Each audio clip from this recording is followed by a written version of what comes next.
Adam pa Eva zgodba, kako jo vi to razumete? Krasna metafora. Metafora, dobro. Kako jo vi razumete? Ampak celo zgodbo lahko poveva, ne? Raj, stik z Bogom, ni sramu in podobno. Potem se nekaj zgodi. Idealni raj, ja. Idealni raj in potem se nekaj zgodi, ne. Vedno se nam nekaj zgodi. Vsaka zaljubljenost je raj. In potem se ti nekaj zgodi, ne. In padeš v izgubljeni raj. Kaj mi iščemo?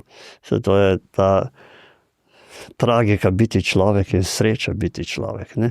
Po zaljubljenosti, to je raj, ne, se ga vsi doživimo. Na neki način ga doživiš. Razen, če si tako strahovito prestrašen, da si niti tega raja ne dovoliš, da tvoja psiha ne dovoli niti toliko bližine, da bi se hormonski svet prebudil ob nekom drugem in ostaneš res sam. Pa tudi tam to hrepenenje ostane, ne.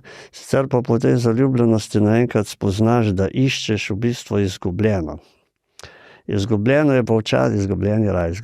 je pa včasih tudi kakšna stvar, ki si jo kot otrok potlačil, ker je nisi hotel več doživeti, doživljati, ker je bila preveč tragična. Če vzamemo samo ta aspekt travme, recimo, ne. Zanemarjenost, ne.